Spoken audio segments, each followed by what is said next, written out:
Good morning and welcome back to Bay Area Focus. Please welcome from St. James Infirmary, Executive Director Stephany Ashley and Linkage to Care Navigator Juba Kalamka. Thanks so much for coming on the show. Thanks for having us. Okay, so tell me about St. James Infirmary. Sure.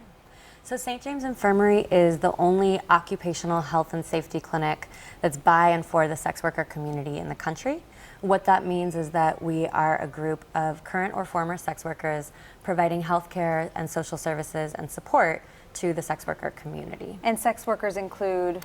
We use sex worker as an umbrella term, so it includes anyone who's ever exchanged any kind of sexual or erotic service for something of value. So that could be a stripper or a dominatrix or an escort or someone who's exchanged sex for a survival need like food or shelter. And a lot of people, St. James Infirmary has served a lot of people. Yes. Yeah, we have close to 4,000 people that have medical records with us, meaning that they use us as either their primary care provider or they get their mental health services with us. And then we see thousands more through our kind of more low threshold services like street-based outreach, needle exchange, things like that. What are some of the big problems that you see in the sex worker community? The big problems, I would say, stigma, isolation, poverty. If you're talking about what's happening just in terms of the Bay Area, just in terms of housing disparities. Poverty in general is the biggest part. Poverty and isolation, the combination of those that factor into affecting a broad range of health issues that people are having, that our clients are having to come. And so do you help them? How do you help them with that? Well, a lot of what I do, I work primarily in HIV linkage to care. So I work primarily with clients either who might have been newly diagnosed, someone who was diagnosed previously, who has been out of care, and helping them get back into care helps with a broad range of services they might need, including housing, mental health services, if you have food shortages, just a lot of different things. And a bigger part of it for me that I've seen is about having community and having someone who cares and they can have contact and community with on a regular basis. Now, is the focus to get them out of the sex worker community or to just keep them healthy?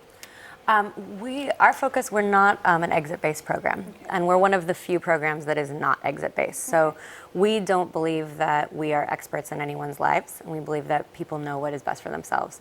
For some people, sex work is a perfectly solid form of occupation for them. For some people, it's the only choice that they have at the moment. And so our services are really about working with people to identify what will improve their quality of life. And if that is looking for alternative employment, we'll help them with that. If it's looking for housing, we'll help them with that. But we definitely are not trying to force an agenda on any of our community members. And Juba, you work directly, as you were talking about, with clients who have HIV. What kind of feedback do you get from them when they first come into the program? The most feedback I've gotten is that St. James, more often than not, is the first place that they can come as themselves, can come as who they are without judgment and get support on that basis.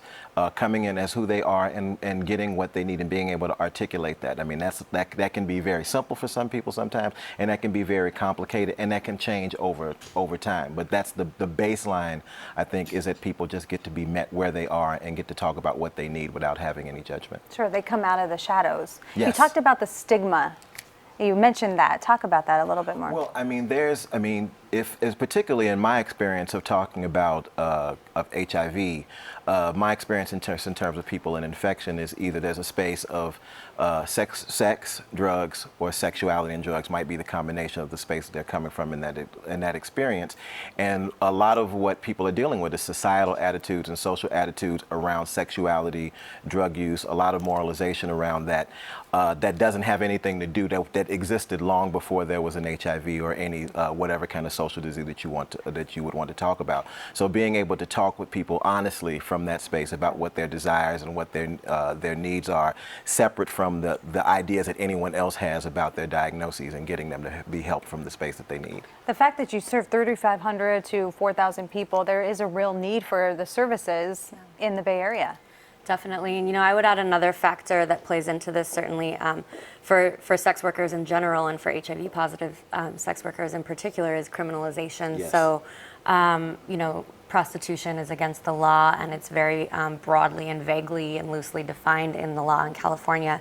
And sex workers who are HIV positive, whether or not they're actually participating in anything with any transmission risk, those prostitution charges are increased to a felony. So another thing that sort of keeps people, as you said, in the shadows is the criminal consequences. Well, you guys are doing a lot of good work. Thanks so much for coming on the show and telling us about it. For more information, just log on to stjamesinfirmary.org. Again, that's stjamesinfirmary.org.